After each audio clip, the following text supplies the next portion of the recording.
शेतकरी बांधवांनो, हा जो काही प्लॉट दिसतोय हा आहे फुले ऊस 15006चा. तर यावर्षी तापमान वाढलेलं आहे. वाढलेल्या तापमानामुळे जे आहे ते या ठिकाणी जे आहे ते वरचे पानं जी काही आहेत तर हे सगळे असे ओबडधोबड किंवा जसं आपण न्यूट्रिएंट डिफिशियन्सी जी काही आहे, बोरॉनची किंवा कॅल्शियमची डिफिशियन्सी असल्यास अशा पद्धतीची पानं होतात. हे आपण आपल्या विद्यापीठाच्या अधिकृत लिटरेचरवर आपण हे सगळं पाहतो आणि त्या ठिकाणी सुद्धा आपण पाहिलेलं आहे. तर एक तर हे थोडीशी खादाड व्हरायटी आहे. थोडंसं खताचं व्यवस्थापन हिला इतर व्हरायटीच्या तुलनेत जास्त करणं हा एक महत्त्वाचा विषय. जसं पावसाळी डोसा आपण करणार आहे त्यावेळी जे आहे ते बोरॉन आणि कॅल्शियम देण्याच्या अनुषंगानं आपण या ठिकाणी प्रयत्न जे आहे ते त्या ठिकाणी करावेत. मग ठिबकच्या माध्यमातून 20% बोरॉन आपण त्या ठिकाणी सोडू शकतो. फवारणीच्या माध्यमातून आपण ते जे आहे ते सोडू शकतो.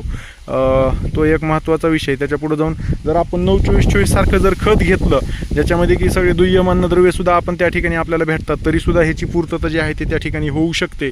आणखीन एक अत्यंत महत्त्वाचा विषय 265चा क्रॉस आहे. त्याच्यामुळं सर्व शेतकऱ्यांनी लक्षात घ्यायचं आहे. 15-0-12, 15-0-0-6, 13-0-0-7 ह्यांचं पाचट कोणी काही काढण्याच्या भानगडीत शक्यतो पडू नका, कारण की पाचट काढलं तर पांगशा फुटतात. दुसरा विषय, ह्या व्हरायटीला काळजी एक घ्या की ही खतं हिबाळून देऊ नका. खतं हिबाळून म्हणजे काय, असे आपण फेकून द्यायची सवय असते अशी, आणि त्या मग ते पाण्याच्या ह्या बेचक्यामध्ये जर युरिया जर आपला पडला तरीसुद्धा ह्या जातीला जे आहे ते पांगशा फुटायला चालू झाल्या होतात. हे एक महत्त्वाचं. आता इथं जे आहे ते तुम्हाला पांगशा फुटायल्यात का फुटायल्यात तर ती निरीक्षणं जे आहे ते मी तुम्हाला थोडंसं दाखवणार आहे. काय मामा, जरा बघितलं का, निरीक्षणं घेतले, काय तुमचं म्हणणं आहे, बघितलं का फुटायल्यात का पांगशा?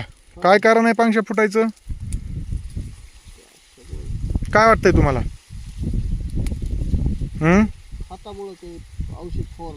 काय फवारलंय? फवारणीच घेतली नाही. ओके, तर लक्षात घ्या. तिथं काय तुम्हाला जरा इथं जे हे झालं, इथं बेंड झालेलं जरा त्याला घ्या तुमच्याकडं आणि असं वाकवून बघा. त्याला काही खाल्लेलं बिल्लेलं तिथं खाली विष्ठा वगैरे दिसाली का नाही? खाली दिसाली का संडास केल्यासारखी? ते खाली दिसाले का खाल्लेलं? हां, खाली दिसायला बघा. हे जी निरीक्षणं जी आहेत ना शेतकरी बांधवांनो, तर मेजर ड्रॉबॅक ह्या व्हरायटीचा एक आहे की ह्या व्हरायटीमध्ये म्हणजे कांडी किडीचा जो आहे तो म्हणजे 2-3 प्रकारच्या ह्या ज्या काही कांड्या आहेत, म्हणजे इंटरनोड बोरर असेल किंवा वरचा जी काही टॉपशूट बोरर आहे. तर आता इथं जे आहे ते टॉपशूट बोरर ह्या ठिकाणी आम्हाला निदर्शनास आला. तर ह्या सगळ्या अडीवर्गीय कीटकांचा ह्याच्यावर प्रादुर्भाव होतोय. आणि या ठिकाणी जर पाहिलं तर बऱ्यापैकी म्हणजे 5-6 ऊस या ठिकाणी बाधित आम्हाला दिसले. ह्याच्यामध्ये हे प्रॉब्लेम दिसला. त्या ठिकाणी या ठिकाणी सुद्धा जे आहे ते इथं बघा, इथं कवळं खाल्लेलं जे आहे ते आम्हाला दिसलं. आळी आता इथं होती, आम्ही ती दुसऱ्या व्हिडिओत ह्याच्या आधीच्या प्रसारित केली. त्यानंतर इथं हे बेंड झालेल्यासारखं दिसतं. इथं तोच प्रॉब्लेम आला. इथं हा ऊस काढला होता, इथं सुद्धा ते खाल्लं होतं, तेच प्रॉब्लेम होता. सांगायचा उद्देश, आपलं नुकसान व्हायलेलं आहे. आता ही काही ऊस वाढणार नाही, इथंच ह्याची ग्रोथ थांबलेली आहे. कांडे छोटे छोटे राहणार, त्याच्यानंतर पांगशा फुटणार आणि पांगशा फुटल्याला मग खालून सगळं अन्न रस्ते पांगशा घेणार आणि त्या ठिकाणी आपलं नुकसान होणार.